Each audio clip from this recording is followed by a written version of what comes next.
Storyblock, c'est un headless CMS, donc qui fonctionne purement avec une API et pas du tout en monolithique comme WordPress ou les CMS historiques. Donc des headless CMS, il y en a beaucoup, on n'est pas les seuls. Je dirais que les particularités, les points forts de Storyblock, et c'est drôle parce que j'avais d'ailleurs ouvert un compte Storyblock, mais 2 ans avant d'être engagée là-bas. Donc, j'avais pas eu le temps de le tester parce que j'étais freelance et je faisais beaucoup de choses. Mais ça m'intéressait pour ce côté éditeur visuel où on va voir en live tout ce qu'on va construire. Donc, c'est super pour les développeurs parce qu'il est aussi component-based, donc tout est fait avec des composants et pas par des pages. Donc, c'est beaucoup plus pratique pour un développeur parce qu'on peut mapper nos composants avec nos composants React, Vue ou on peut évidemment brancher n'importe quelle front-end technologie. Même, on a un de mes collègues qui s'occupe de Laravel, donc même du PHP. Voilà, mais on peut vraiment les mapper avec le code et les faire réutilisables, alors que quand on pense avec des pages, c'est beaucoup, beaucoup moins pratique. Donc ça, c'est pour le côté developer experience qui est vraiment super. Mais c'est aussi super pour la partie des gens qui ne sont pas développeurs, donc tout ce qui est content team, marketing, etc. Si on pense bien le produit à la base, comme on va essayer de le faire là sur notre exemple, en composant, en pensant les variations qu'on peut faire par composant, voir ce qui est réutilisable, voir ce qui va être des content types, à partir de là, on va développer ces composants et les équipes de contenu vont avoir en gros un jeu de Lego visuel et auront beaucoup moins à interagir, idéalement pas du tout, avec la development team si le projet est bien pensé à l'avance.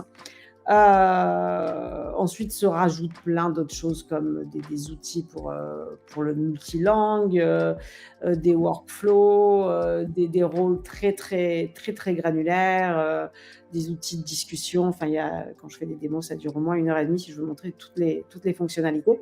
Mais voilà, je dirais que vraiment les 2 points forts, c'est l'éditeur visuel en real time qui est le vrai site et pas juste une représentation, comme c'est le cas par exemple avec WordPress et Gutenberg actuellement.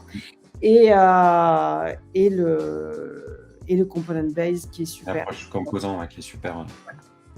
Voilà, en gros. Ok, très cool, très bonne introduction. Alors évidemment, n'hésitez pas dans le chat, vous savez, des fois c'est du direct, il peut y avoir des petits soucis techniques. Si jamais, n'hésitez pas à nous le dire, j'espère que tout va rouler. Mais en théorie, il ne devrait pas y avoir trop de soucis. Écoutez, je vous propose à tous les deux qu'on rentre d'entrer dans le vif du sujet. Donc aujourd'hui, du coup, pour découvrir Storyblock, on va justement faire un format un peu assez proche de notre ami Jason. On va faire un Learn With. Et aujourd'hui, du coup, c'est Benoît qui va prendre voilà, le rôle de l'apprenant, on va dire, puisque la dernière fois, je l'ai fait à l'occasion on a découvert une techno qui s'appelle Xano, qui est très très cool, avec Xavier Nocode, qui est d'ailleurs présent dans ce chat, et qui nous a parlé c'est une techno qui est voulue orienter no-code. Entre le no-code et low-code, c'est plutôt no-code, mais c'est quand même assez technique. Et ça te permet de créer tout un back-end. Donc voilà, pas spécifiquement du CMS, c'est beaucoup plus back-end dans son ensemble, plus global. Et du coup, voilà, aujourd'hui, on va faire ça avec Storyblock. Et ça va être Benoît qui va s'y coller et partager son écran. Donc si c'est bon pour vous, Benoît, est-ce que je peux partager ton écran du coup? Ouais, complètement. Je vois qu'il y a une petite question dans le chat de Coron Juge. Mais du coup, il n'est pas spécifiquement conçu pour le e-commerce, donc Storyblock. Je te laisse répondre peut-être à la question. Oui, Storyblock. Alors, ce que j'ai oublié de préciser aussi, c'est que Storyblock est extensible. Enfin, extensible, je ne sais pas comment on dit en français, je parle peu en anglais, extendable. Donc, on peut créer des extensions, des plugins, etc. Et il y en a qui sont déjà, donc on peut les créer soi-même.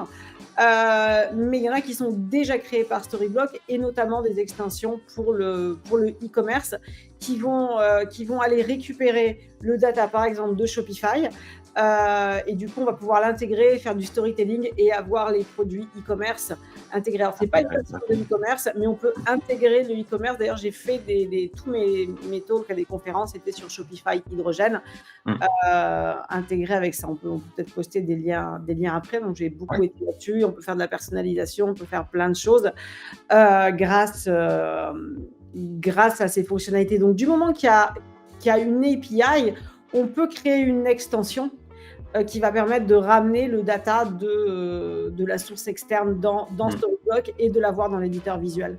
Et là, les extensions, enfin du coup, les API qui sont connectés directement, que vous avez fait côté Storyblock, il y a Shopify, il y en a d'autres que Shopify? Oui, donc Shopify, il y a BigCommerce, il y a Commerce Tools, il y a Spryker, il y a Stilius, qui est français d'ailleurs. Ouais.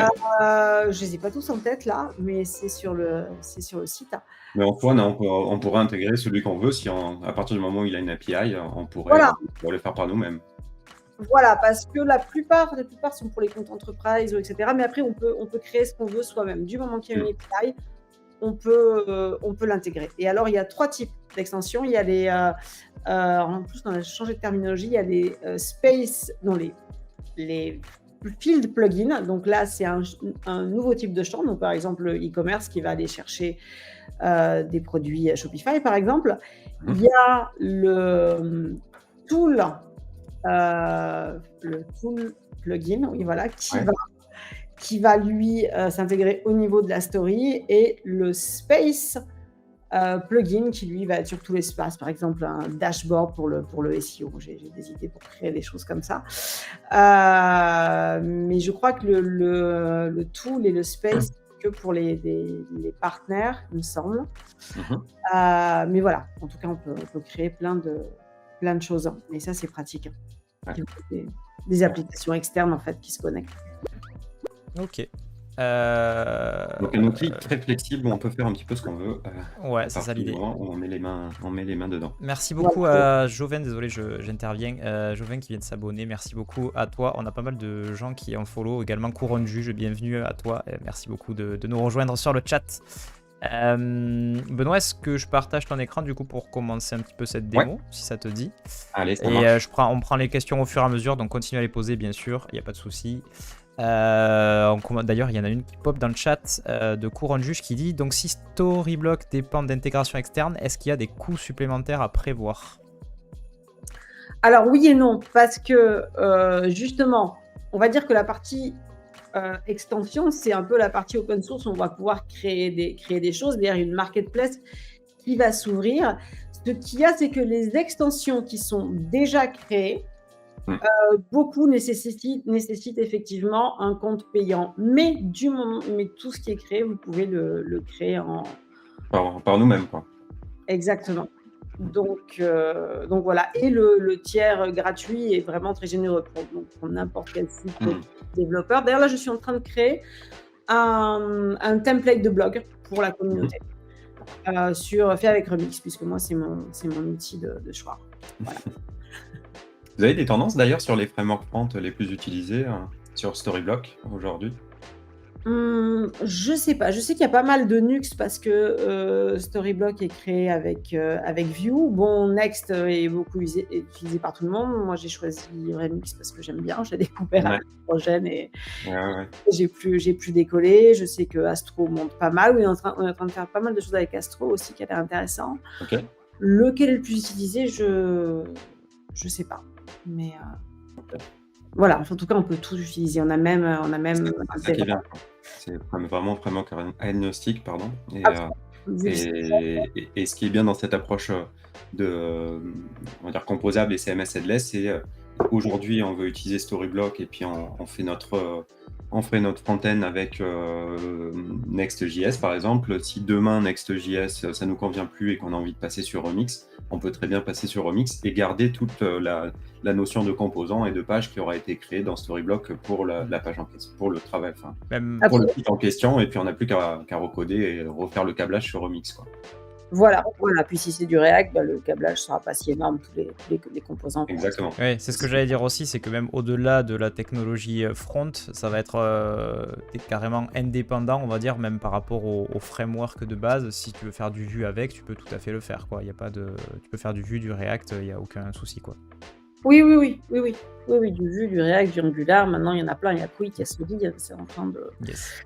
Il y a plein de choses qui arrivent. Ok. Du Mais coup, alors pour présenter rapidement le projet d'aujourd'hui et entrer ouais, un petit peu dans le sujet, donc Benoît a préparé un petit front récupéré du coup de nos amis de chez Tailwind CSS. Voilà, donc je te laisse peut-être le montrer rapidement pour voir. ouais, Donc l'idée, ça va être de câbler, on va dire, de récupérer ce front, puisque le but c'est pas de faire du Tailwind aujourd'hui ou de l'intégration. Le but c'est véritablement de récupérer voilà, quelque chose de déjà intégré et de se dire comment est-ce qu'on va câbler ça sur un Storyblock avec toute cette approche bloc qui qualifie si bien Storyblock. Donc je te laisse peut-être présenter exactement. Benoît. Donc le site Tailwind UI, pour ceux qui connaissent pas, donc c'est proposé par l'équipe de Tailwind CSS. À l'intérieur de ça, on retrouve tout un tas de composants prêts à l'emploi et puis il y a aussi des templates. Donc en fait, pour gagner un petit peu du temps dans cette présentation-là, on est parti d'un template tout prêt. Donc, c'est un des derniers, enfin je crois que c'est le dernier template qu'ils ont mis en place, donc qui est avec Next.js pour le coup. Donc voilà le site en question. Donc c'est un site d'agence digitale. Voilà, c'est classique, hein. Donc on a une page d'accueil, on retrouve une navigation avec différentes pages, une page blog, une page nos travaux et des case studies directement ici. Ok. Donc on est parti de ça. Donc l'idée de mon côté, ce que j'ai fait, c'est que j'ai récupéré le code Next.js. Et donc ce qu'on va tenter de faire aujourd'hui, c'est de venir câbler notre projet Next.js directement avec Storyblock. Donc pour ça, j'ai préparé un petit peu, histoire de gagner du temps. Donc on a notre projet ici Next.js directement. Donc, pour ceux qui ne connaissent pas Next.js, donc c'est un framework qui est popularisé, je pense, depuis 2000, qui s'est lancé en 2016, je dirais. Donc qui est un framework par-dessus React, donc qui utilise React et qui vient rajouter de la génération statique et de la génération côté serveur aussi. Qui apporte tout ce dont on a besoin finalement pour créer un site, puisque React de base, React pur est une lib, hein, c'est pas un framework en soi. Exactement, Donc, React c'est une lib et si on veut commencer à faire plusieurs choses, il faut venir rajouter plusieurs autres librairies, notamment pour gérer le routing. Et Next.js intègre une notion de routing directement intégrée, qu'ils ont changé d'ailleurs sur Next 13 avec ce qu'ils appellent l'App Directory.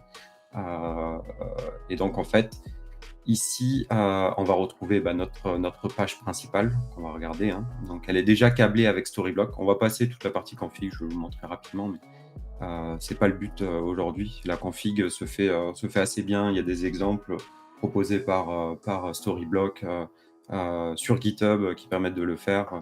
Donc ça, c'est assez cool. Donc grosso modo, Storyblock vient se consommer via une API, hein. Donc en fait, on vient récupérer les informations via une API. Typiquement ici, vous voyez que je récupère des informations ici. Et puis, Storyblock propose des composants qu'on va pouvoir utiliser pour faire passer nos données et les afficher. Voilà. Je reviens dessus juste après. Donc pour vous montrer donc Storyblock, à quoi ça ressemble. Donc peut-être je vais te laisser me guider un petit peu, Alexandra, et me dire un peu les différents menus et qu'on navigue à l'intérieur. Ok.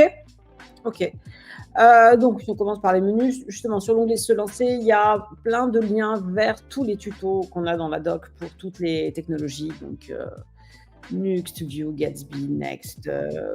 Voilà, là, on s'occupe de Remix aussi. Enfin, il y a tout. Voilà. Donc là, c'est plutôt des liens vers de la doc. Ensuite, sur le tableau de bord, on a toutes les infos des stories, enfin des histoires. Donc, ça a été traduit. Histoires. Stories, c'est mieux. C'est bon, on peut garder en anglais. Voilà, des stories qui ont été. Donc, les stories, c'est un peu des pages, mais avec plus de fonctionnalités, puisqu'une page, elle ne va pas être sur une application mobile. Et là, une story, elle peut aussi non seulement être sur du mobile, mais aussi des fois être juste du data qui va être attaché à une autre story, par exemple des auteurs pour un post, etc. Bon, on voit tous les actifs, c'est-à-dire les images, les blocs, l'activité, etc. Donc, on a toutes les infos de ce qui se passe sur notre espace. L'espace, ça représente un projet, mais pas que, parce qu'un projet peut avoir plusieurs espaces, par exemple pour le staging, développement, etc. On peut faire des choses différentes par rapport à ça. Mais c'est là où est tout le contenu, on va dire, pour un projet en gros. Voilà. Et ensuite, les blocs. Donc, toutes nos stories, elles vont être construites avec des blocs. On a plusieurs types de blocs. On a d'abord les blocs encastrables, maintenant, ça a été traduit.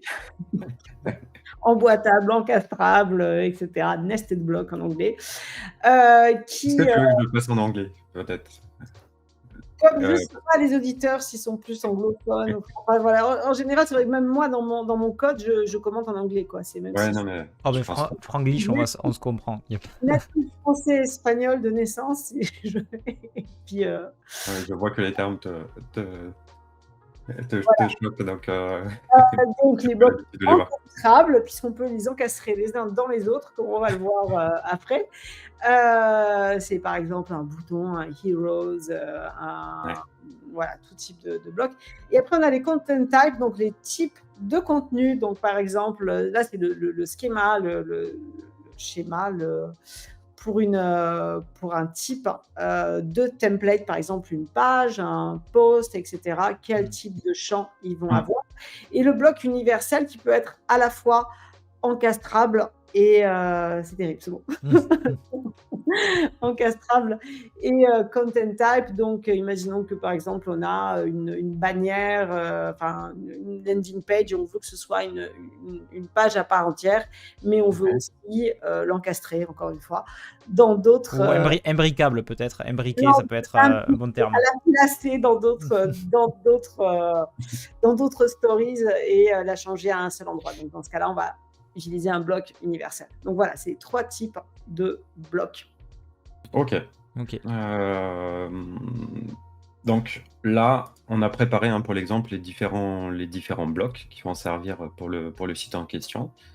Donc typiquement, en fait, si on regarde un petit peu la page, donc là, il faut réfléchir en bloc. Donc comment tu réfléchis donc c'est Alexandra qui a préparé voilà, tous les blocs. Donc merci Alexandra, parce qu'elle nous a fait gagner un temps fou pour ce live aujourd'hui. Donc comment on réfléchit quand on arrive sur une page de cette architecture en bloc? Alors voilà, c'est super important de bien réfléchir et de bien planifier, parce que c'est ce qui va faire gagner du temps ensuite et ce qui va faire que les équipes de contenu vont avoir ce jeu de Lego et qu'on ne va pas avoir à changer, à aller et venir. Donc d'abord, je regarde qu'est-ce qui peut être un content type. Donc ici, je vois ma page, c'est un content type, mais après, quand je descends, je vois que j'ai des case studies. Et donc les case studies, comme ils ont leur propre page, ils ont leur propre template, donc on a besoin là aussi d'un content type. Exactement. Donc c'est un peu comme les articles de blog, au final c'est pareil. Tout à fait. Quand on fait un blog avec des articles, on va faire un content type de type article. Voilà, c'est ça. Ensuite, je regarde, est-ce que ma page, elle a besoin de flexibilité? Est-ce que je vais créer d'autres pages avec pour la réutiliser? Ce qu'on a fait là, c'est qu'on a créé la page, et c'est ce qui est créé par défaut dans Storyblock. Quand on crée un espace, on a le content type page avec un seul champ qui est de type bloc. Et alors, ce champ bloc, c'est vraiment un champ particulier qui donne toute sa flexibilité et qui est en fait la raison du terme encastrable. Ouais. Puisque ce type bloc, on va le voir ensuite, comment il est créé, permet d'emboîter, d'encastrer n'importe quel autre bloc dedans, et ce à un niveau infini. Donc on peut encastrer des blocs les uns dans les autres. C'est ça la grosse force finalement de Storyblock comparé à d'autres, parce que bon, donc chez PicBeam, du coup l'agence dans laquelle on travaille avec Benoît, on teste beaucoup de CMS, et c'est l'une des particularités en fait qu'on retrouve chez peu de CMS finalement, c'est ce côté où tu vas penser tes pages finalement non plus en template fixe, figé, etc., mais plus des sous-composants qui vont alimenter des plus gros composants et qui pourront être réutilisés, ce qui a plusieurs avantages. Déjà, c'est vraiment dans la mouvance de ce qu'on fait aujourd'hui en matière de web design, c'est-à-dire tout ce qui est design system, atomic design, etc. Tu fais vraiment des choses atomes, molécules, et puis des plus grosses choses. Et l'avantage, c'est que quand tu es sur plein de devices, en fait, parce qu'aujourd'hui, penser un truc sur desktop mobile, c'est un peu idiot, tu as plein d'autres types de devices, du coup, tu as beaucoup plus de flexibilité. Ça, c'est le premier avantage. Second avantage, si je me trompe pas, c'est que aussi pour vos clients, typiquement, vous pouvez apporter vachement plus de, je dirais, de souplesse. C'est-à-dire vous allez leur concevoir leur site avec leurs blocs, mais après ils auront une galerie de blocs qu'ils pourront réutiliser, créer des nouvelles pages plus ou moins à la volée. Et c'est toute la puissance en fait de Storyblock à ce niveau-là. Exactement. Tout à fait. Et moi, il y a une fonctionnalité aussi que j'aime beaucoup, qui est souvent méconnue, je pense. C'est celle des presets. Je ne sais pas en français, mais Ouais, ça permet de créer des templates. Donc, sur un composant, on peut faire un seul composant, mais avoir plusieurs variations, plusieurs versions, à gauche, une différente couleur, etc. Et avec le preset, on va enregistrer cette variation. On peut même y attacher une image. Donc, les gens de l'équipe de contenu vont tout de suite savoir lequel c'est. Et dans le code, on va mettre des conditionnels et des choses comme ça. Et on peut aussi l'utiliser au niveau de la story. Donc, on peut avoir des thèmes sur un même content type. On peut avoir différents templates et les enregistrer. Donc, pour des gros sites où il y a différentes landing pages, par exemple, etc., ou même sur un site de e-commerce pour un produit, ou je ne sais pas, enfin, une fiche produit peut être différente selon la catégorie, ou je ne sais pas, voilà. Et donc, on peut avoir le même content type, mais enregistrer ces presets qui va enregistrer en fait ce qu'il y a dans la page au moment où on l'enregistre, et après on peut le modifier, mais ça permet d'aller plus vite. Donc pour revenir à ça, oui. Non, j'allais dire peut-être pour bien illustrer auprès de tout le monde cette notion de bloc. Donc du coup, on réfléchit. Ça, on peut considérer que c'est un bloc, et puis on va retrouver différents blocs, un nouveau bloc. C'est vraiment ça, cette notion de bloc, hein. Un autre bloc dans lequel on va pouvoir encastrer ici un bloc qui est un case study, et puis on va en avoir plusieurs. Donc on va pouvoir dire je mets X case study. Et donc juste pour montrer un petit peu comment ça peut se lier à Storyblock. Donc en gros, donc si je veux créer ce composant là, je vais devoir créer un bloc. Quel type de bloc du coup? Un encastrable, hein? Oui, tout à fait. Un bloc encastrable. C'est pas le bloc encastrable. Ils ont mis encastrable? Non. Je vois qu'ils ont mis bloc encastrable ici et emboîtable ici. Voilà. Donc en l'occurrence, ce bloc là, on l'a créé, on l'a appelé héros. Donc on a un bloc de type héros directement ici, qui est celui-là. Voilà, celui-là, qu'est-ce qu'il a? Il a un titre, et puis il a une petite description juste en dessous. Donc c'est ce qu'a créé Alexandra. Titre, description. Et donc pour créer les différents champs de notre composant, on vient les rajouter directement ici. Donc par exemple, je fais test, tac, ça me rajoute un nouveau champ, et puis après là je peux définir les différents types. Voilà. Donc, alors j'ai une question moi du coup, parce que c'est pareil, je vais avoir pas de questions. Si tu reviens par exemple sur ton truc de base, on va dire, enfin le design de base sur le front. Ouais. Descends un petit peu, je voulais voir il n'y a pas un exemple avec une image. Ouais, voilà, par exemple. Imaginons, tu veux créer en fait. Comment je pourrais penser ça? Imaginons que sur tes images, tu veux, bon c'est un peu débile mon exemple, mais c'est juste pour illustrer le propos, tu veux en fait que à chaque fois que tu vas contribuer une image, tu puisses contribuer l'image et en dessous par exemple un champ méta. Est-ce que ça serait du coup envisageable de créer, je dirais, un sous-composant qui est beaucoup plus petit, qu'on appellerait par exemple, je sais pas, on appellerait ça PicBeam image par exemple, dans lequel tu vas définir un certain nombre de champs et reprendre ce PicBeam image pour par exemple un plus gros composant typiquement, voilà, et faire cette logique encastrée, mais de te dire si par exemple je sais que dans toutes mes images je vais vouloir avoir les mêmes choses à contribuer, je le crée une fois pour toutes et je l'utilise partout en fait. Absolument. Ok. Et ça, pour faire ça, du coup, c'est le type encastrable qu'il faut utiliser, c'est ça? Oui. Ok.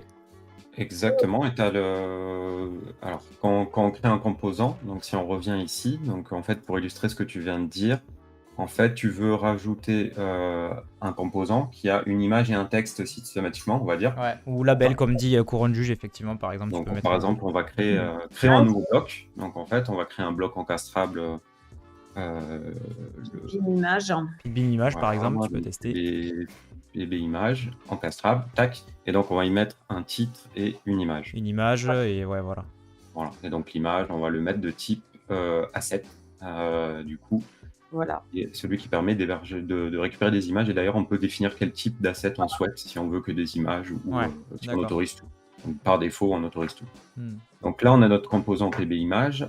Et donc, ce que veut Anto, c'est pouvoir encastrer ce PB image à l'intérieur d'un autre composant. Donc, si on veut, par exemple, récupérer notre composant héros. Alors, dans ce cas-là, il faudrait rajouter un champ qui serait un champ de type bloc. Ouais. OK. Bloc image. Voilà. Donc, on met le type de champ, il faut que ce soit un champ bloc. Voilà, donc tu descends là et tu choisis bloc. Voilà. Et maintenant, on va descendre et on va choisir autoriser l'insertion. Voilà. Et ici, on veut que des PD images dedans. Voilà. Et puis, on peut choisir que on veut un maximum, par exemple, on peut rajouter jusqu'à 2 images, 10 images si tu veux. Voilà. Donc, en rajouter un certain nombre, mais pas plus, ou un minimum, etc. Donc, à partir de là, quand on va être du côté front, enfin du côté contenu, quand on va vouloir rajouter. On va y aller directement pour le montrer. Voilà. Donc ici, c'est la partie contenu où on va retrouver tout le contenu qu'on veut gérer. Donc typiquement, on va y mettre les pages. Donc on va créer des stories, des histoires. Et on va définir les types de contenu que c'est. Donc typiquement, le truc de base, comme disait Alexandra, c'est les pages. Mais on peut venir en rajouter d'autres. Donc on voit qu'on a déjà configuré un case study qui nous servira après. Donc là, typiquement, si on rentre dans la page d'accueil.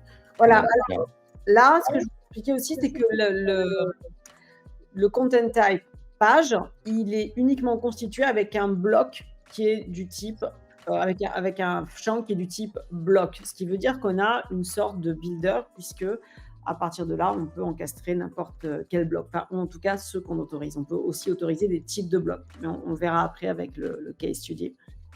Exactement. Donc en fait, ce que j'ai fait, c'est que j'ai, donc vous voyez le super éditeur visuel de Storyblock, donc qui est vraiment le gros point fort de Storyblock, clairement, cet éditeur visuel. Donc pour l'instant, on n'a rien. J'ai juste créé la structure en fait avec le header, le footer, la navigation, et on va venir ajouter cette logique pour pouvoir ajouter nos différents composants. Et donc l'idée, c'est qu'une fois qu'on arrive sur notre page, on peut venir par nous-mêmes rajouter nos composants. On va tous les supprimer là, tac, tac, tac.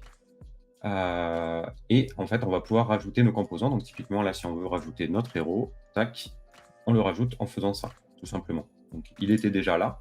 Et donc dans notre héros, on avait défini qu'il y avait un titre, qu'il y avait une description et qu'il y avait ces fameux blocs images qu'on a rajoutés, que nous a demandé Anthony. Donc quand je clique dessus, j'ai plus qu'à rajouter mon bloc.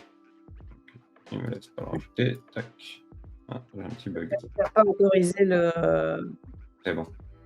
Ok, voilà. Et là, vu qu'il n'y a qu'un seul bloc autorisé, il va apparaître automatiquement. Quand il y en a plusieurs, il faut choisir entre les blocs autorisés, en fait, qui apparaissent. Voilà.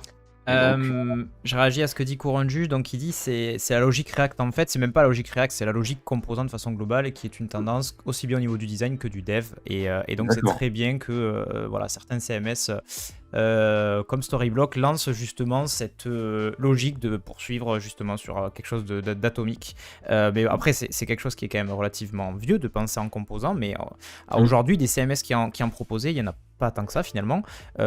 Moi dans mon esprit, hormis récemment WordPress avec Gutenberg qui a mis en place cette logique de composants, côté CMS headless de base, moi je n'en connais pas ou peu. Pour ta question, Courant de Juge, de le responsive, ça fonctionne comment? Donc, comme on expliquait, là, on va uniquement définir la partie, je dirais, back-office, c'est-à-dire toute la contribution. Comment est-ce que les gens qui vont contribuer le site vont avoir une interface et donc on va définir tous les champs qui vont pouvoir contribuer. À partir de ça, tu vas avoir ta donnée, mais qui est brute en fait, et tu vas gérer ça dans un front, c'est ce qu'on va montrer du coup dans la démonstration. Donc, c'est vraiment à part de Storyblock en soi. On va y arriver justement et je vais vous montrer comment ça fonctionne. On peut montrer aussi, par contre, il y a une visualisation là, en haut à droite, où on peut voir le visuel en responsive, mais tout se fait dans le code, puisqu'il n'y a aucun code dans dans Storyblock, ça gère le data en fait. Et ensuite, si tu vas en haut, tu peux montrer aussi le JSON que les développeurs vont récupérer et vont intégrer dans le code. Mais il n'y a rien qui se fait. Storyblock n'impose rien. Tout est dans le code. Et pour reparler des composants, moi, j'utilisais déjà ça dans WordPress avec Advanced Custom Field et Flexible Content. Donc, je pensais déjà tout en composant. Une fois qu'on pense comme ça, on ne peut plus revenir en arrière, je pense. Quoi. Il y a Xavier NoCode qui dit c'est un peu du no-code au final. Ça pourrait s'il y avait des thèmes. En fait, ça va être du no-code pour les équipes de contenu, Ouais. mais il faut les coder. Donc, moi, c'est pour ça que j'ai créé un template de blog qui sera utilisable en no-code, mais vu que c'est un template de blog plutôt orienté développeur, voilà, mais c'était faisable. Moi, c'est une idée que j'ai, c'est pour ça que j'avais créé les templates Gatsby WordPress, puis je verrai si je peux en faire d'autres dans Storyblock, parce que c'est des trucs que j'aime bien faire. Mais dans une équipe, on peut tout à fait créer des composants qui vont être réutilisés, etc. On peut se penser des templates et les réutiliser en interne. Il n'y a pas de marché pour l'instant pour ça, mais c'est faisable. Voilà. Après, Xavier, comme son pseudo l'indique, voit du no-code à peu près partout et essaye toujours de placer du no-code. On le connaît. Il y a toujours du code. C'est ça qu'il faut savoir. Oui, bien sûr. Ouais. Le no-code est construit avec du code. Voilà. Donc, sauf que là, ça va être en interne, en fait. Donc, Jérôme qui dit en fait on réinjecte le CSS de Next.js dans le CMS. Ça marche un peu comme Gutenberg, mais en séparant le front et le back. Non. En fait, là, ce qu'on voit dans l'éditeur visuel, c'est un iframe, donc c'est le vrai code. C'est pas du tout comme Gutenberg. Gutenberg, j'y avais un peu touché, il faut écrire le CSS des deux côtés et on peut tout à fait avoir un Gutenberg où il n'y a pas de visuel en fait. Donc non, tout est séparé. C'est-à-dire que du côté Storyblock, on a le data, on a l'éditeur visuel qui fonctionne grâce à un JavaScript Bridge et c'est un iframe, donc c'est le vrai site. Et de l'autre côté, on a le code qui est fait, qui intègre le data récupéré via l'API du CMS de Storyblock. Il y a une REST API et une GraphQL API pour info. Et il y a aussi le Management API qui permet de créer le contenu programmatiquement, qui va faire des mutations, c'est-à-dire va envoyer le data vers le CMS et pas à l'extérieur. Et avec ça, on peut faire pas mal de choses aussi. Est-ce qu'on peut intégrer, ou est-ce que vous avez déjà fait intégrer, je sors du scope, mais la Management API sur un GPT un chat GPT pour pouvoir pousser de la data depuis un chat GPT directement dans Storyblock. Je sais pas si vous avez... Oui, il y a justement, bientôt il va y avoir des choses avec nous, là en interne, on a vu ça hier, pour avoir du l'AI dans l'éditeur directement. J'ai envie de créer des choses avec ça d'ailleurs, et c'est des choses qu'on peut créer avec des extensions. On peut tout à fait créer des extensions avec ça, et dans les extensions on peut tout utiliser, quoi. Donc ça c'est intéressant. Mais sinon la Management API, oui, on peut l'utiliser pour créer des scripts et faire des choses, et aussi pour la CLI, la command line de Storyblock, qui va permettre de synchroniser des espaces, de récupérer des composants, etc. Exactement. Sur la Management API. Mais on peut aussi faire des choses, par exemple, imaginons des choses où les utilisateurs vont pouvoir poster des choses. Imaginons un blog de recettes, les gens pourraient poster des recettes qui seraient approuvées. Je me suis amusée à faire un système de commentaires, par exemple. Donc, c'est faisable. On peut faire un front back-office, en fait. Voilà, un front qui serait un back-office pour les utilisateurs qui peuvent poster des choses qui vont s'intégrer dans un content type dans Storyblock. Mais voilà, ça permet de... C'est un outil très flexible où, en fait, on peut construire ses propres outils au final. Comme ça, je le définis. Ok. Ce que je vais montrer pour aller on peut essayer d'avancer un peu, parce que je vois que l'heure passe et je sais qu'il y a pas mal de choses à montrer. On n'aura pas 10 000 choses, mais c'est pas grave, c'est intéressant tout ce qu'on voit. Carrément. Donc, ce que je vais faire, c'est que je vais supprimer ce petit composant qui n'était pas prévu de base. Donc, le composant héros, pour rappel, c'est ce petit bloc-là qu'on veut rajouter, nous. Donc, pour ça, Donc, comme le disait Alexandra, quand je clique ici et que je clique sur projet JSON, là, je retrouve en fait le résultat de mon API. Et c'est ça qu'on va récupérer côté Next.js pour pouvoir afficher notre petit composant héros.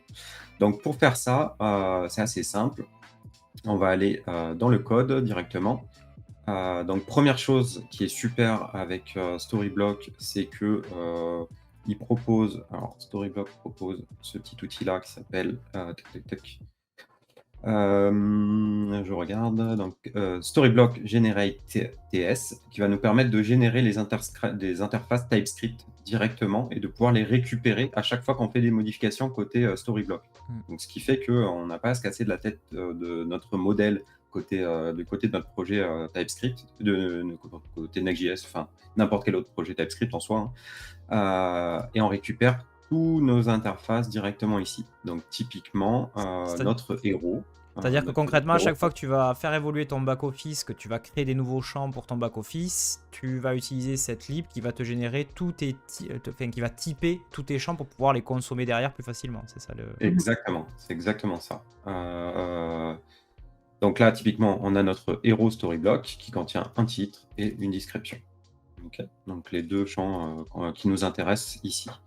Donc si je veux lier mon composant Hero Storyblock à mon composant interne, donc le composant interne existe déjà aujourd'hui, c'est un composant en dur dans lequel on a notre H1 et le petit texte.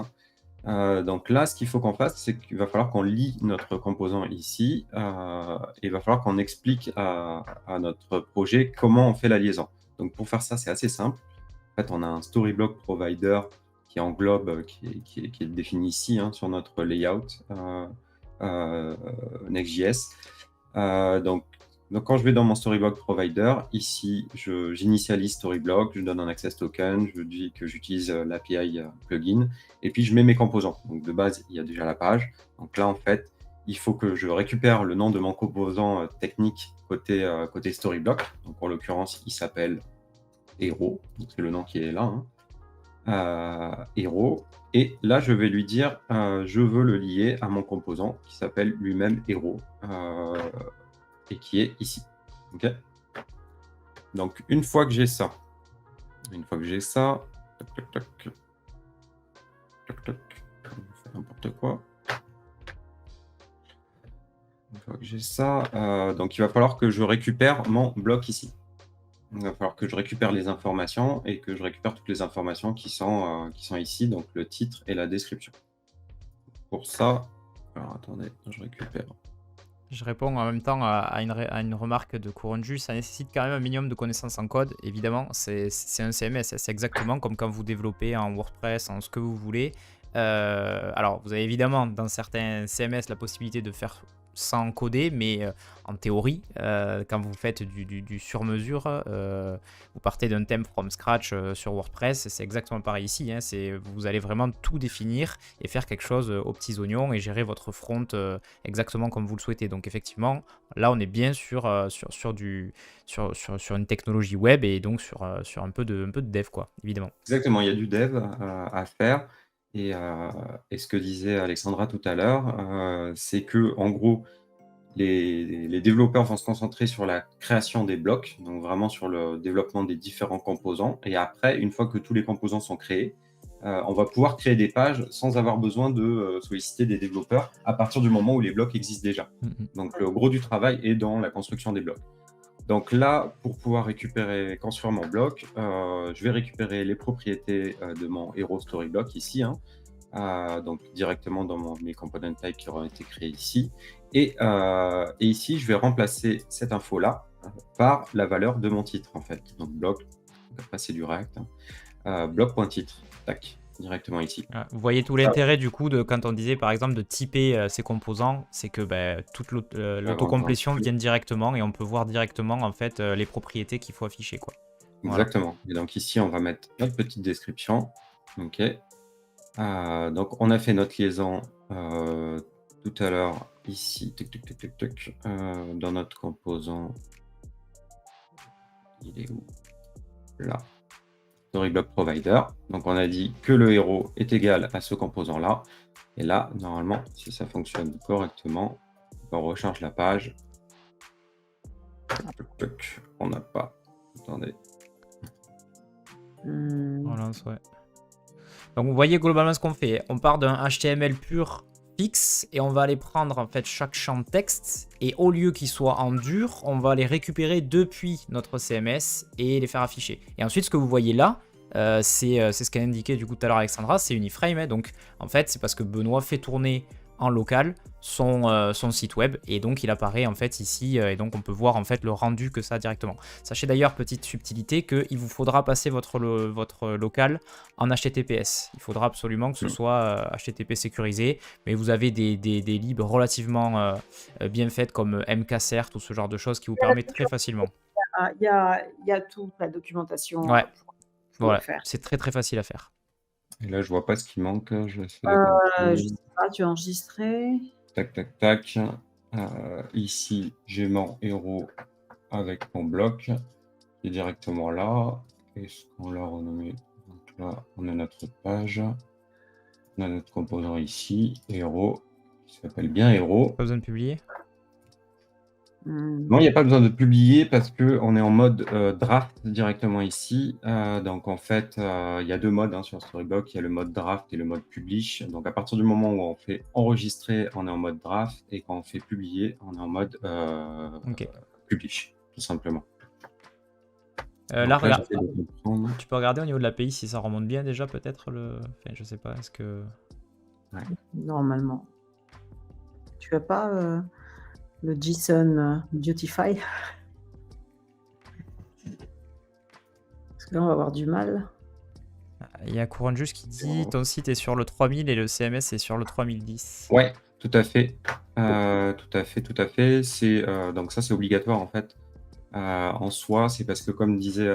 L'histoire justement du HTTPS. Exactement. Vu qu'on est sur une iframe, on est obligé de passer comme ça. Donc en soi, je l'ai ici aussi en HTTP tout court, donc il devrait remonter ici. Regarde si déjà, est-ce qu'il est pas peut-être masqué, est-ce que c'est pas un problème de genre qu'il apparaît bien, mais juste qu'on le voit pas, c'est possible, non? Si tu inspectes, est-ce qu'il est dans le code ou pas du tout? Des fois ça arrive ce genre de choses. Peut-être avec ton menu, enfin tu vois le... non, il te met le héros doesn't exist. T'as bien mappé du coup? Il y a un truc qui est mal mappé là. On va regarder ici. Un retour sur le layout. Est-ce que tu l'as... Héros. Enregistré.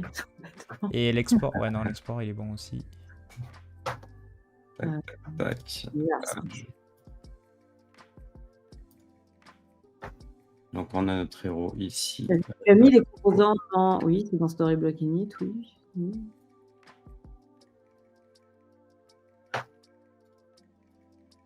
Nous allons trouver... Est-ce qu'il s'appelle bien Hero comme ça? Il n'y a pas une subtilité dans la façon dont c'est écrit? Rien à ajouter sur le page TSX. Normalement non. Enfin, le page tu l'as déjà pré-shot pour que ce soit les composants qui apparaissent, non? Ou pas? Sur page.tsx. Tac, page.tsx. Là on récupère tout. On a notre Storyblock Story directement ici. Ouais. On récupère nos composants. On devrait tout avoir ici. Le nom dans Storyblock, même, oui, on a regardé Alexis. Normalement, c'est bien Hero. Ouais. Et après, il est bien déclaré. Parce qu'en gros, la logique de base, c'est dans votre layout, vous déclarez les composants qui sont accessibles, en fait. Et dans votre page, en fait, vous avez un espèce de petit composant qui dit, récupère-moi tous les composants qui sont contribués sur Storyblock et tu me les affiches. Donc... bon, ça doit être un petit... Là, je vois qu'ils utilisent le nouveau SDK pour les React Server Components. Tu es sur le... Ouais, tout à fait. Moi, j'ai pas essayé vu que je suis sur MX. On n'y est pas encore là-dessus. Mais je sais que vous la sorti il n'y a pas longtemps. Ok. Ça y est. Bon, j'ai un peu triché, mais j'avais le code à côté. On va partir de ça, c'est pas très grave. Je dois avoir un petit truc de config qui est pas bon. Donc grosso modo, j'avais repris le code à côté que j'avais préparé de mon côté. Je dois avoir oublié un petit truc, mais on va pas s'attarder dessus. Donc ici, si on reprend le code un petit peu, on voit que dans les composants, on fait une liaison entre héros et héros. Okay. Donc sur héros, je viens rajouter je viens de récupérer les informations de mon bloc, j'affiche mon titre, j'affiche ma description. Et ce petit bout de code là, ici, vous allez le voir, permet de rendre le composant éditable directement dans Storyblock. Donc en fait, si je retourne dans mon Storyblock, donc là, normalement, on devrait être bon. On devrait avoir notre petit composant, voilà, directement ici. Et là, vous voyez, je peux cliquer dessus. Vous voyez, il y a les fichiers héros juste au-dessus et ça vient m'amener directement sur le bloc en question. Donc là, je reviens, je clique, tac, ça m'amène directement et je vois mon titre et ma description. Et là, ce qui est incroyable, c'est qu'on a un live editing. Donc, si je modifie le titre sur la droite, ça vient se modifier directement en live dans Storyblock. Donc voilà, ça c'est pour les gens du no-code, c'est super. Mais il faut d'abord le construire. Bah après, voilà, même au-delà de ça, on sait très bien que dans un contexte de prod avec des clients, etc., ça fait partie des demandes, des premières demandes que tu as en général. Et ils sont hyper attentifs sur le fait de pouvoir avoir le rendu visuel. Parce que nous, ben voilà, techniquement, on regarde surtout est-ce que le DevX est bon. Mais après, il faut regarder dans le quotidien des gens, est-ce que c'est quelque chose qui va être facile pour eux, parce que s'ils ont, je reprends l'exemple, comme tu disais, de Advanced Custom Field, donc ACF, qu'on utilisait à l'époque sur WordPress et qui, je pense, est encore utilisé. Le problème, c'est que c'était des boîtes brutes, et donc, en fait, tu contribuais des choses, mais tu voyais pas ce que ça rendait tant que tu n'avais pas publié ton truc, quoi. Donc là, typiquement, ça, c'est un gros gain d'avoir un live editing est quelque chose où tu vois directement ce que ça va rendre à quelques pixels près, à quelques paddings près, c'est à peu près la même tête, quoi.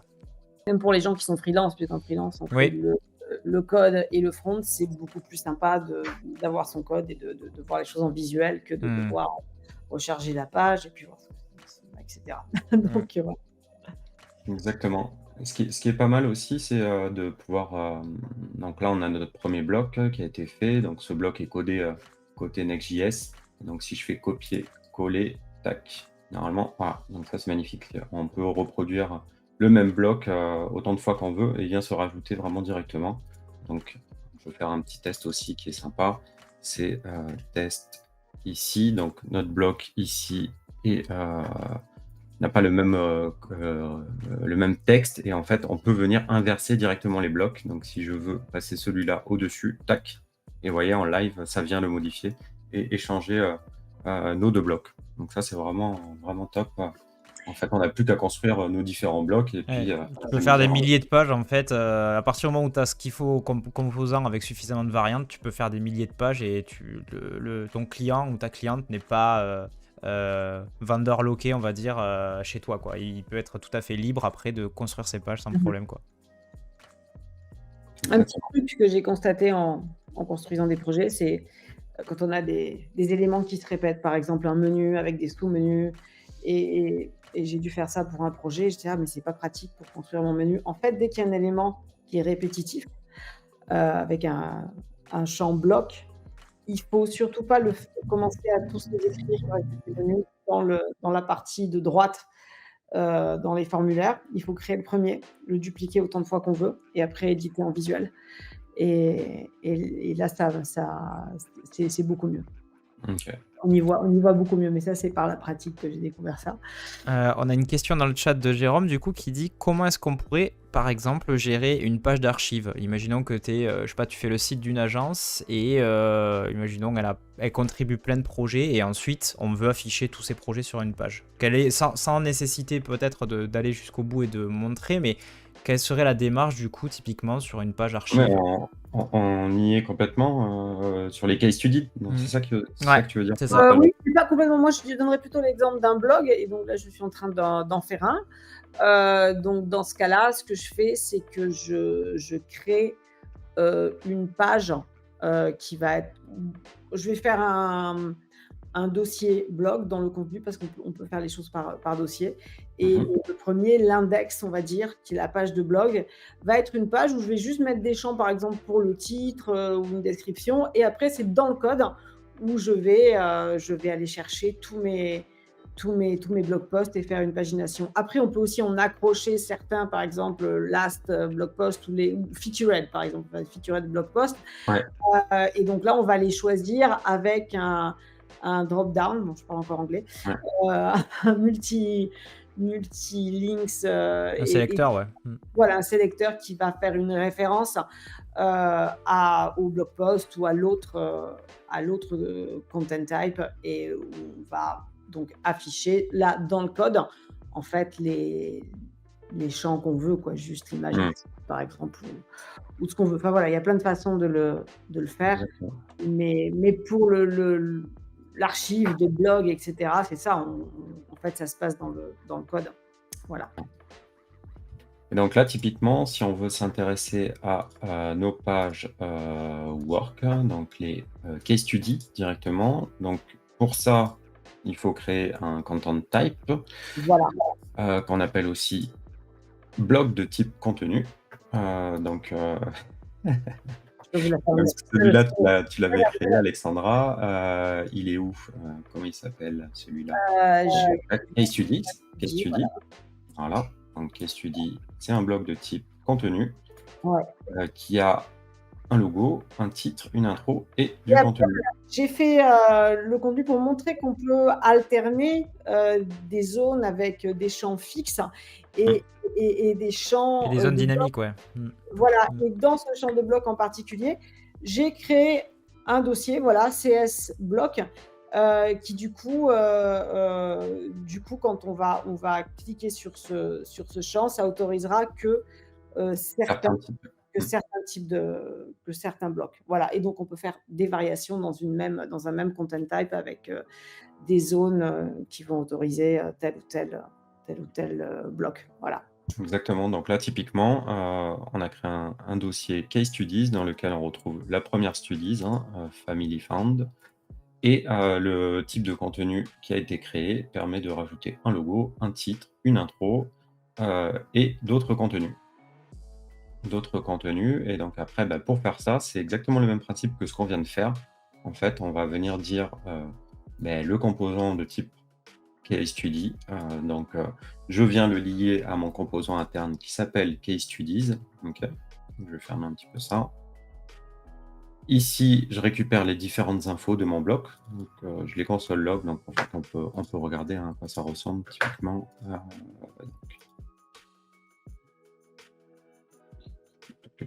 Comment on l'a appelé? Case Studies. Tac. Voilà. Un peu rouge, on va pas le regarder, c'est pas très grave.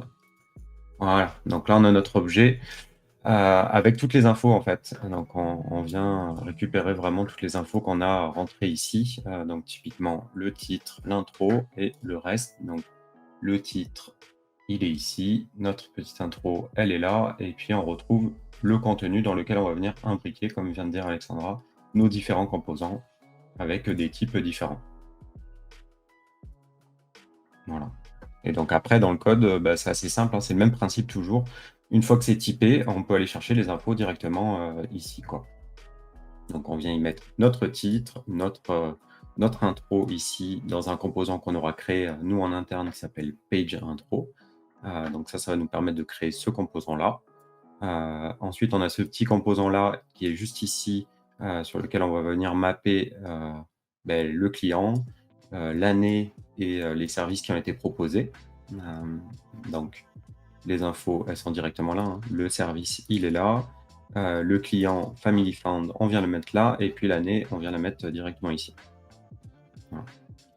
On a une question de Jérôme également qui dit en termes de SEO, est-ce qu'on ajoute le titre, métadescription, OG image, etc. sur le contenu ou est-ce qu'il y a quelque chose de prévu directement? Est-ce qu'il y a peut-être des plugins dédiés ou ce genre de choses? Il y a un plugin dédié, mais bon, il n'est pas sur le compte gratuit. Je ne sais plus à partir de quel plan on l'a, mais sinon c'est très facile à créer. Il suffit et d'ailleurs, ça va être dans mon template de blog, j'ai créé un composant SEO avec tous les champs nécessaires. Et ensuite, on récupère, c'est toujours pareil, on crée des champs pour récupérer le data dont on a besoin, on récupère ce data et après, c'est à vous de créer le SEO, la structure SEO technique dans dans le front-end. Et d'ailleurs, là, je vais vraiment plonger dans le SEO parce que j'ai idée de créer des posts là-dessus et parce que c'est intéressant et important. Donc, je vais faire un gros. Il y a quand même un plugin gratuit, il me semble. C'est pas gratuit. Non, il n'y en a pas un SEO qui est vraiment de base avec la meta title et la meta C'est ça, description. mais il est pas, je sais plus à partir de quel plan il est disponible. On doit peut-être le voir si on va dessus. Mais voilà, en tout cas, c'est quelque chose de très facile à recréer. Alors, il est mieux parce que voilà, c'est celui-là, SEO. Et si on l'installe, bon là pour l'instant on est en trial, mais il est disponible qu'à partir d'un certain plan. Donc, Il me semble. Ok. Donc, une fois qu'il est installé. On prévisualise ce qu'on va voir dans Google avec la description et le titre. Mais après, pour un développeur qui est en train de faire son petit site, etc., c'est très facile à créer. Il suffit de créer les choses et de les utiliser. On a toujours une question de Jérôme il est très réactif et très concret parce que c'est quelqu'un qui est hyper intéressé par le sujet et qui nous demande du coup pour la partie multilingue, est-ce que du coup la gestion des locales, etc., est-ce que c'est déjà natif? Comment tu gères le multilingue? Oui, alors il y a 3 façons de gérer le multilingue. On peut le faire juste au niveau du champ, c'est-à-dire que là, on va juste donc ce qui est multilingue, parce qu'il y a multilingue et multi-pays, l'internationalisation, voilà. Donc ici, donc si c'est activé, on met la langue la nouvelle langue et la langue par défaut. À partir de là, on va avoir un drop-down en haut avec les 2 langues. Et ensuite, Je vais faire un live, moi. une fois qu'on a sauvé ça, on va dans le contenu, sur la home, voilà, on va ouvrir voilà, on se met en anglais par exemple, on ouvre le hero. Hop, je pense qu'il faut aller dans les réglages.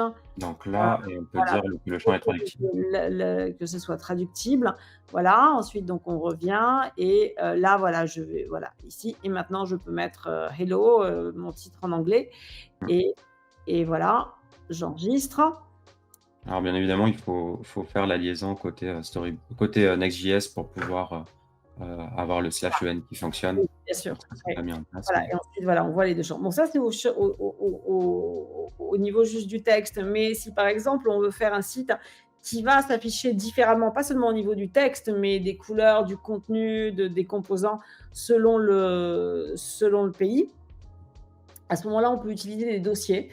Et il y a une application qui s'appelle Dimensions. Je ne sais plus à partir de quel plan elle est disponible, mais avec ça, donc on va pouvoir non seulement changer, alors on peut mélanger les 2 techniques, mais on va changer non seulement le texte, mais on peut aussi changer les composants, etc., selon le pays. Et quand on met cette application Dimensions, on va avoir un drop-down là avec je ne sais pas de drop-down en français. Avec les différents dossiers pour les différents pays, etc. Et après, il y a à un niveau supérieur, on peut avoir différents espaces. Donc, par exemple, on a un client qui a 52 langues et je crois qu'il utilise les espaces pour avoir des équipes différentes selon les régions. Et ensuite, il synchronise tout ça avec la Management API, la CLI, etc. Donc, on peut étendre et on peut mélanger ces techniques. Mais et il y a tous les tutos pour l'internationalisation pour chaque technologie sur le site. Donc, On peut répondre à Jérôme qui demande au niveau de l'API. Donc en gros, donc tu vois, j'en ai profité pour ajouter le petit éditeur JSON, viewer JSON, pardon. Donc c'est juste là, hein, language égale EN, et tu récupères ta story en EN. C'est ma collègue Arissa qui, elle, fait beaucoup de choses sur les langues. Elle a fait beaucoup de talks dans des conférences sur l'internationalisation, etc. Donc, voilà. Et après, je voulais savoir, j'ai une question aussi, comment ça se passe pour, je reprends typiquement un cas concret, tu vas créer un site à destination d'une équipe marketing, est-ce qu'il y a des choses mises en place pour la partie team, j'allais dire, c'est-à-dire est-ce que tu peux mettre des choses en draft et après quelqu'un les valide, ou ce genre de choses, comment est-ce que c'est géré, je dirais, le fait de travailler en équipe sur de la contribution? Alors, il y a 2 choses, il y a les workflows, c'est de petits losanges en haut. Si on va dessus, tout à fait en haut. Voilà. Donc, par défaut, quand on commence, il n'y a pas de workflow assigné, mais il y en a 3 qui sont pré-créés, donc drafting, reviewing et publishing. Donc, si je me mets sur reviewing et que j'essaye de publier, je ne vais pas pouvoir. Voilà, et on peut l'attribuer à quelqu'un. On peut créer des custom workflows dans les plans supérieurs. On peut créer des workflows par content type ou globalement, et on peut créer différentes étapes. Et dans ces différentes étapes, on peut autoriser ou pas de passer à certaines étapes. C'est-à-dire qu'on peut autoriser les transitions qu'à certaines. Par exemple, je pourrais en avoir une qui est entre drafting et reviewing, et qui ne permet pas d'aller sur ready to publish, mais juste de revenir en arrière ou en avant. Ouais. Tu peux affiner en fait la gestion des droits par utilisateur. Si par exemple tu as une seule personne qui autorise à publier et les autres uniquement à faire du draft vers review par exemple. Voilà. Alors ça c'est autre chose. Ça c'est les workflows, mais ensuite on a des rôles qui sont vraiment très très granulaires parce qu'on peut tous les détails peuvent être autorisés ou pas, que ce soit accéder à tel contenu, à tel dossier, publier, modifier. Enfin voilà, c'est vraiment très très granulaire. Ça, on n'a qu'à regarder dans le. On va pas y aller maintenant parce qu'il y a beaucoup de détails. Oui, mais voilà, il suffit d'aller dans les settings et dans les user roles et il y a plein de choses. Donc, les paramètres, pas les settings, dans les rôles. Et, on peut vraiment être fin sur ce qu'on autorise à chaque personne, globalement sur les contenus, même sur les blocs. Ouais, les blocs, par défaut, ils sont autorisés qu'aux administrateurs, mais on peut créer un rôle qui a accès à certains blocs. Ou pas, voilà. Okay. Donc ça, c'est pour les workflows, mais on a aussi des messages qu'on peut s'envoyer si on retourne sur le contenu. Ouais, c'est super d'ailleurs. Ouais, ça c'est vachement bien parce que donc voilà, ici sur le hero, voilà, je vais laisser un petit message, je vais l'assigner à quelqu'un. Hello. Cette description. Là, revoir. Tac, et on peut taguer quelqu'un.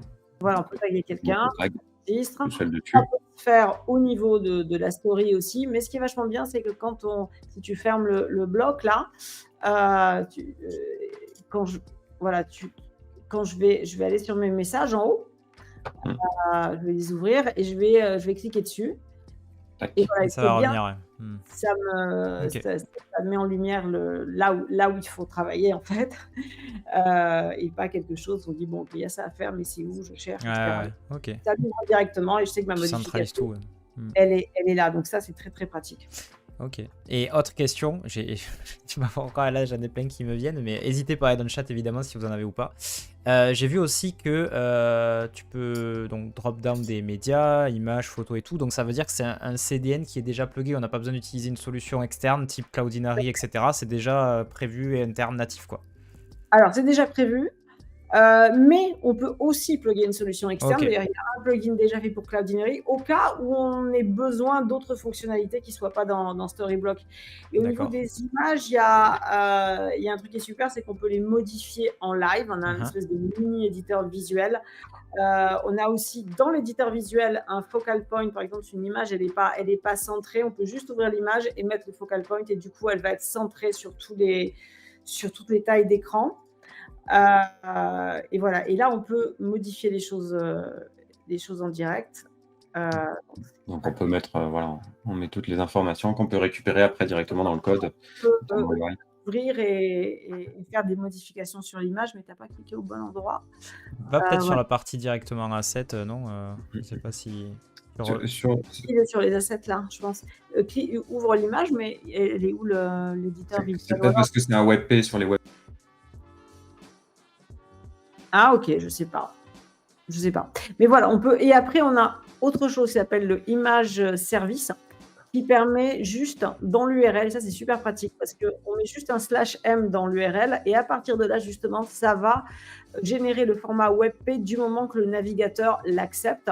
On peut aussi préciser une taille, une qualité d'image, donc ça évite d'avoir des images très lourdes qui soient téléchargées si l'URL est bien configurée, même si les équipes de contenu reçoivent des images qui sont en haute résolution, qui sont trop lourdes, elles vont être automatiquement resizées, optimisées, optimisé comme il faut.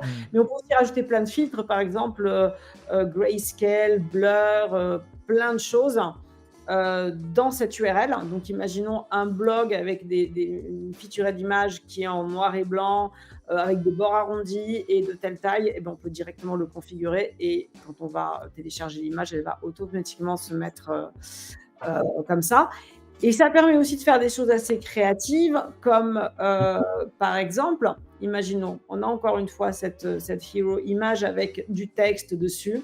Et imaginons que des fois, le texte, on va dire, il est blanc, mais imaginons qu'on a une image très claire. Et ben, on peut tout à fait utiliser ces filtres pour moduler le brightness, par exemple la luminosité de l'image pour qu'elle s'adapte au texte, avoir un slider par exemple et que ce soit dans l'éditeur visuel et cette valeur va être récupérée dans l'URL dans le code en fait. Donc on peut aussi s'en servir, ça c'est une fonctionnalité que j'aime bien.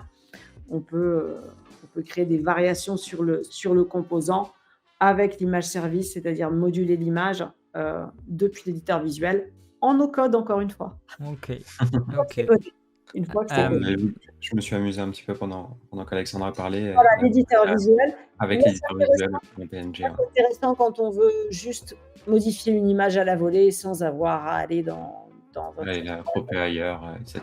Il y a des filtres, il y a des stickers, on peut venir modifier un peu l'image comme on veut directement. Et on peut l'enregistrer à part. On peut soit écraser l'image précédente, soit l'enregistrer comme une image à part entière. Enregistrer comme nouveau ou enregistrer toute seule. Exactement. Une question de Jérôme, du coup, comment est-ce que tu gérerais de la donnée qui est contribuable mais qui va être commune, on va dire, à tout le site, typiquement un header, un footer, par exemple? Ah oui, ça j'ai créé, ça c'est une bonne question parce que c'est pas évident à la première prise en main. Donc là, voilà, j'ai créé un autre content type que j'ai appelé config, on peut l'appeler global ou ce qu'on veut. Et là, je vais mettre tout ce qui est global aussi. Donc là, par exemple, j'ai fait le logo, j'ai fait le menu qui est de type bloc et qui va accepter des nav items, j'ai fait les offices, les bureaux, pareil, où j'ai créé un autre composant, et les social media où j'ai créé un réseau social composant avec le logo et le link. Ensuite, donc, ensuite, je vais créer une story config aussi, où je vais créer mes menus et tout ce dont j'ai besoin. Et dans mon code, je vais récupérer ça au niveau global de façon différente selon le framework que j'utilise. Chez Remix, je récupère ça dans le root puisqu'il est global, et après je le récupère dans Next. Je ne sais plus exactement comment ça fonctionne, mais voilà, on crée un content type, on met tout ce qui est global dedans. Alors on peut créer aussi des onglets, par exemple là j'ai mis général, mais il pourrait y avoir header, footer, etc. Juste pour mieux arranger mon back office, ça va rien changer dans le code, ces onglets. Et ensuite, Est-ce que tu as des bonnes pratiques que tu fais? Donc, du coup, là, on l'a créé au niveau des blocs. Donc, maintenant, si on veut l'alimenter, il faut qu'on le rajoute dans contenu. Donc, voilà. Comme on a l'habitude de faire, tu crées un dossier. Une nouvelle story. Tu crées ta story directement? Oui, je crée une story que j'appelle config ou comme je veux, voilà. Et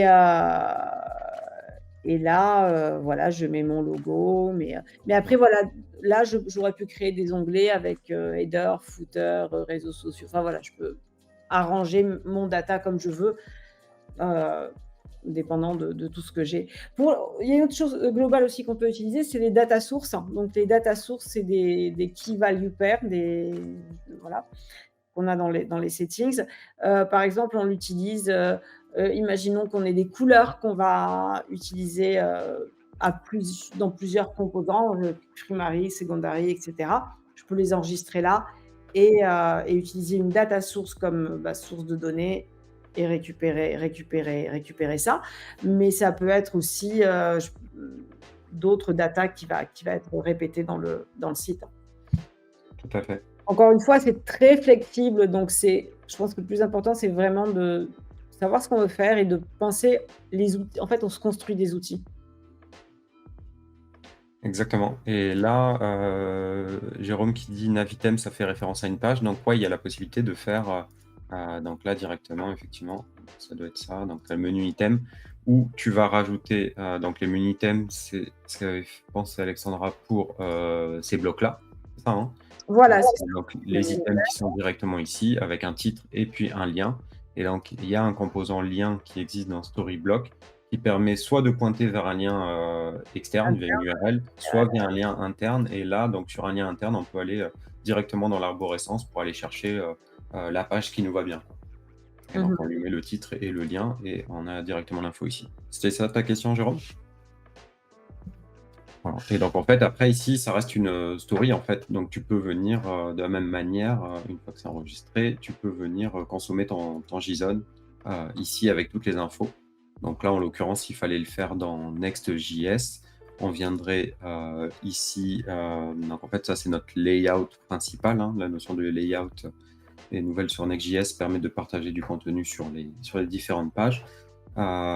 Et donc, à l'intérieur de ça, sur le template qu'on a pris, il y avait un route layout où il y a toutes les informations. Donc, c'est ici, typiquement, qu'on pourrait venir faire une requête à l'API Storyblock pour récupérer les infos de config. Et une fois qu'on aurait récupéré les infos de config, on pourrait les passer directement à nos navigation items ici. On retrouve un link, on pourrait y passer le href et y passer directement le nom du lien directement ici. Donc voilà. Donc après, c'est un système d'API, hein, donc on requête les informations qu'on veut directement. Alors, question qui n'a pas été posée, mais sur laquelle je voulais rebondir aussi. Est-ce que, parce que étant donné qu'il y a des des plans gratuits, payants, etc., j'imagine que c'est à l'utilisation. Est-ce que tu as des systèmes de métriques peut-être pour suivre un petit peu, voilà, est-ce que tu en as payé, t'as consommé, enfin, est-ce que tu as des systèmes de statistiques, on va dire, déjà qui sont un peu intégrés? Je pense des fois à des entreprises qui ont beaucoup d'utilisateurs ou ce genre de choses et qui veulent avoir une vue sur l'utilisation en fait du CMS. Est-ce que tu as des systèmes de statistiques peut-être pour faire un suivi sur Storyblock? C'est dans le dashboard où il y a tous les voilà, le tableau de bord. Ok. Il y a les Ah oui, tu as requêtes, l'activité, donc ça, ok, c'est tout ce qui s'est voilà. passé, un historique, trop cool. Il y a les requêtes API. Ouais. Il faut descendre encore. Ok, parfait. Ouais, demande API, ok, parfait. Ouais, ça c'est cool parce que pour pouvoir suivre enfin au début, évaluer ton trafic, etc., savoir sur quel plan payant tu dois être et puis voir aussi que voilà, d'un seul coup, si ça part, c'est qu'il y a un souci, Ouais. tu vois. C'est des choses qui peuvent être demandées aussi, quoi. Je crois qu'il y a un post qui vient d'être publié là-dessus. Ouais. Comment mesurer, etc. Je ne l'ai pas encore lu, mais je crois que j'ai un de mes collègues qui a publié quelque chose là-dessus. Parce que c'est souvent demandé qu'est-ce qui influe, quelles requêtes vont influer sur. Enfin, je ne sais plus, mais en tout cas, il y a pas mal de choses. En tout cas, voilà, c'est là. Mais pour savoir comment le prévoir, etc., c'est. Ouais. Ouais, parce que c'est pas évident des fois de mesurer à quel plan est-ce qu'on a besoin, etc., etc. Bon, après, tu le vois au fur et à mesure si jamais t'es stacké, etc. Mais c'est toujours bien, je trouve, d'avoir, si d'un seul coup ton site y part, que tu te rendes compte en fait et que tu aies une vue sur ça, quoi, tu vois. Ouais, tout à fait. Ok. Il y a Jérôme qui demande aussi comment gère-t-on le build sur Netlify et Vercel. Donc, alors, en soi, il y a des hooks, il y a des donc, web. exactement. Donc, tu as les webhooks qui sont directement ici, dans paramètres webhook, et donc tu peux créer ton nouveau webhook directement ici, et c'est ce qui va te permettre de déclencher ton build côté Vercel ou Netlify. Et donc après, ton Remix ou autre, tu câbles ton GitHub à ton Netlify, enfin classiquement. Et tu peux définir les déclencheurs aussi, donc ça c'est pas mal. Même, tu vois, je vois qu'il y a même les workflows. Genre, ça, c'est pas nécessairement que enregistré, ça peut être un autre type d'événement. Il y a plein de types d'événements pour savoir qu'est-ce qui déclenche, et ça c'est cool. Oui, il y en a des nouveaux d'ailleurs, là, j'ai pas encore exploré. Mais même, tu vois, avec ce système de workflow. Alexandra, je crois que ça a changé ça. Oui, ça vient de changer, je suis en train de le voir en direct d'ailleurs. Je l'avais pas vu comme ça, ouais. Ça, je l'ai appris hier et je crois que ça va sortir cette semaine. Un truc qui nous a été beaucoup demandé, c'est d'avoir des champs conditionnels. Ouais. Donc là, je crois que ça va être envoyé cette semaine ou la semaine prochaine. Donc ça, c'est beaucoup demandé et c'est super utile. Savoir si ce champ existe, s'il est rempli, fait apparaître ce champ ou pas, etc. Ok. Cool. Cool. Non, mais ça, c'est pas mal. Je pensais à un truc aussi, c'est quand je voyais les workflows et déclencheurs, ce qui peut être pas mal du coup, c'est que je vois qu'il y a une intégration Slack, mais typiquement, si tu utilises un Discord ou ce genre de choses, tu peux très bien mettre en place, euh, on va dire, en fonction d'un event qui est trigger, tu peux très bien mettre en place des systèmes de messages en mode, je sais pas moi, si le responsable de la team marketing, il a envie de savoir quand un truc a été posté, il va avoir sa notif sur Discord ou sur whatever en fait, parce que vu qu'on a des webhooks, on peut faire ce qu'on veut. De base, il y a Slack, mais visiblement, on peut voilà, à peu près tout faire et avoir un suivi et des notifs, on va dire, extérieurs à Storyblock pour pouvoir suivre si jamais on veut être tenu au courant, quoi. Ça, c'est pas mal. Est-ce que tu sais s'il y a une intégration prévue avec Discord? Je sais pas du tout. Ouais. Mais voilà. Après, on peut peut-être la construire. Bon, sachant que Discord, après, c'est relativement... Enfin, j'imagine que tu peux créer ton webhook côté Discord et le trigger dans ton workflow, j'imagine. Enfin, je pense que ça doit être comme ça qu'il le prévoit. Ah là, je pense que l'intégration fait que l'intégration de Slack fait que ça envoie une notification à chaque fois qu'il y a quelque chose qui bouge dans le Storyblock. J'avoue que je l'ai pas essayé. Nous, on pousse, hein, on est... Je n'ai pas tout essayé. Parce que... Ok, non mais c'est cool.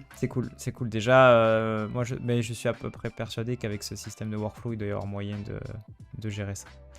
Ok, très cool. S'il y a d'autres questions dans le chat, n'hésitez pas, parce que je vois que le temps passe vite. On n'a pas, ça fait presque 11h30. Donc après, je sais pas au niveau démo, Benoît, s'il y avait un ou deux trucs que tu avais prévu d'autres que tu voulais montrer, ou si c'était à peu près tout.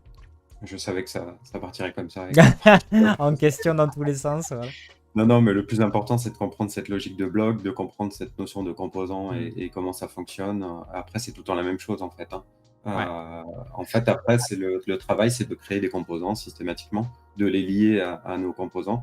Ce qu'on peut montrer, c'est la liaison TypeScript qu'on a vu tout à l'heure. Je vous montre juste comment ça fonctionne, qui est pas mal. Si on va sur notre bloc, ici, notre héros, et qu'on décide de rajouter un nouveau truc, donc par exemple, je sais pas, label, n'importe quoi, je l'ajoute ici, j'enregistre, je reviens sur mon projet directement ici, et en fait, je vais lancer la commande qui va me permettre de générer directement mes composants. Donc en fait, ça vient me les modifier automatiquement dans mon code. Donc mon code, il est là. Et je retrouve ici dans mon type, normalement, il s'appelait comment? Héros. Voilà. Donc vous voyez, mon interface, elle a changé et je récupère directement mon label. Donc ça, moi, je trouve que le gros avantage de Storyblock, c'est vraiment la productivité. Un des gros avantages, c'est la productivité côté développement. Ça va super vite, c'est ultra flexible. On n'est pas figé par rapport au modèle qu'on fait. Et en fait, vous voyez, on peut modifier les blocs ici, mais on peut aussi les modifier ici. Parce qu'en fait, on va passer beaucoup de temps sur cet éditeur directement ici. Donc là, je l'ai arrêté, mais je vais le relancer rapidement. Tac. On va passer beaucoup de temps ici. Et en fait, c'est en construisant des fois que on va se dire, ah mince, en fait, j'ai oublié là. Je voulais pas juste le titre et la description, mais je voulais un autre truc. Donc j'ai rajouté mon label. Et ça se propage partout après. Ça, et après, quand je veux le récupérer dans le code, ça prend 2 secondes. Je génère mes types TypeScript et je peux le récupérer directement. Donc pour la construction de blocs est vachement facilitée et fait gagner un temps de fou. Même si tu me connais, Benoît, ce que je dis souvent, c'est que c'est aussi conditionné par le design de base. C'est-à-dire que si tu as un design qui est pensé, qui est justement pensé en bloc, tu vas encore plus gagner en productivité, puisqu'en gros, tu auras des petits blocs de base que tu vas définir, et une fois que ce sera fait, après, hop, tu lâches les chevaux et tu peux faire à peu près ce que tu veux. Donc ça s'adapte à tout type de cas, même si vos designs, là on le voit, hein, c'est pas spécifiquement un design system ou ce genre de choses, mais qui plus est, si vous êtes dans le cadre d'un design system, c'est-à-dire voilà, avec typiquement une entreprise qui a tout un tas de composants et qui va s'en servir dans toutes ses applications et autres, là ça va être complètement adapté, vous allez pouvoir en tirer une puissance folle en fait, parce que tout va être pensé en composants, quoi. Ok. Je viens de montrer juste un petit truc là. Vous avez vu, vous avez l'éditeur visuel de base, mais vous avez la possibilité de l'enlever. Typiquement pour un truc de config, on peut l'enlever potentiellement. On peut faire un truc de config aussi.